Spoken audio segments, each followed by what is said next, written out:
A long time after the Lord had given Israel rest from all the enemies around them, Joshua was old, getting on in years. So Joshua summoned all Israel, including its elders, leaders, judges, and officers, and said to them, I am old, getting on in years, and you have seen for yourself everything the Lord your God did to all these nations on your account, because it was the Lord your God who was fighting for you.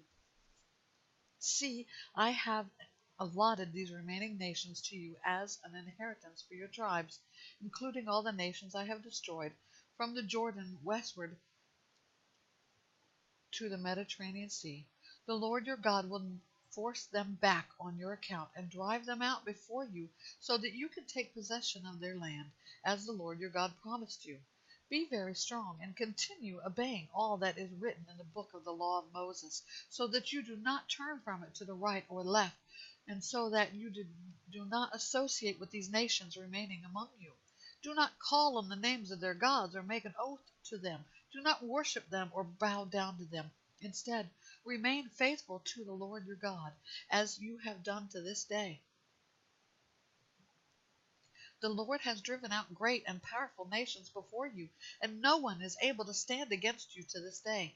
One of you routed 1,000 because the Lord your God was fighting for you, as he promised.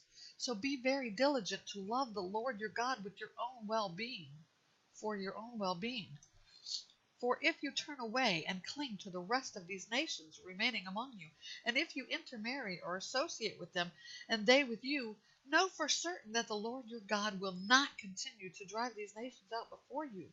They will become a snare and a trap for you, a scourge for your sides and thorns in your eyes, until you disappear from this good land the Lord your God has given you.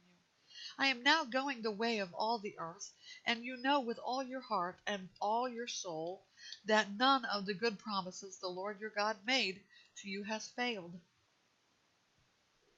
Everything was fulfilled for you. Not one promise has failed. Since every good thing the Lord your God promised you has come about, so he will bring on you every bad thing until he has annihilated you from this good land the Lord your God has given you.